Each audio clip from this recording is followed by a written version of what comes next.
Hi friends అందరికీ ఇవాళ మనం బీరకాయ పచ్చడి ఎలా తయారు చేసుకోవాలో చూద్దాం. ముందుగా పచ్చిమిరపకాయలను తీసుకొని శుభ్రంగా కడుక్కొని వేయించుకోవాలి. ఆయిల్ వేసుకొని దాంట్లోనే కొంచెం ఉల్లిపాయ ముక్కలు కూడా తీసుకోవాలి. తర్వాత బీరకాయలు కట్ చేసుకోవాలి. చింతపండుని నానబెట్టుకొని పక్కన పెట్టుకోవాలి. ఉల్లిపాయలు పచ్చిమిరపకాయలు వేగిన తర్వాత అవి పక్కన పెట్టుకొని బీరకాయ ముక్కల్ని కూడా ఫ్రై చేసుకోవాలి.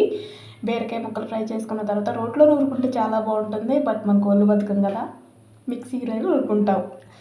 సో మిక్సీ అలా చాలా వరకు ఫ్రై అయిపోవాలి. దీనికోసం వెల్లుల్లిపాయ తీసుకోవాలి, జీలకర్ర, పసుపు అండ్ కల్లుప్పు తీసుకుంటే చాలా బాగుంటుందండి.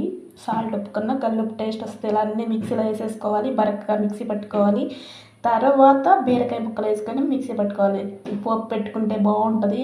ఆయిల్ వేసుకొని ఎండుమిర్చి, తాలింపు గింజలు, కరివేపాకు వేసుకొని బరకగా పట్టుకున్న మిక్సీ ముద్దలు వేసుకున్న తర్వాత దాంట్లో వేసుకొని దించుకొని నెయ్యి వేసుకొని తింటే వాహ్ సూపర్ టేస్ట్ ఎంజాయ్ చేయండి. సూపర్. బాయ్ ఫ్రెండ్స్, సబ్స్క్రైబ్ చేసుకోండి నా ఛానల్ని. Thank you for watching.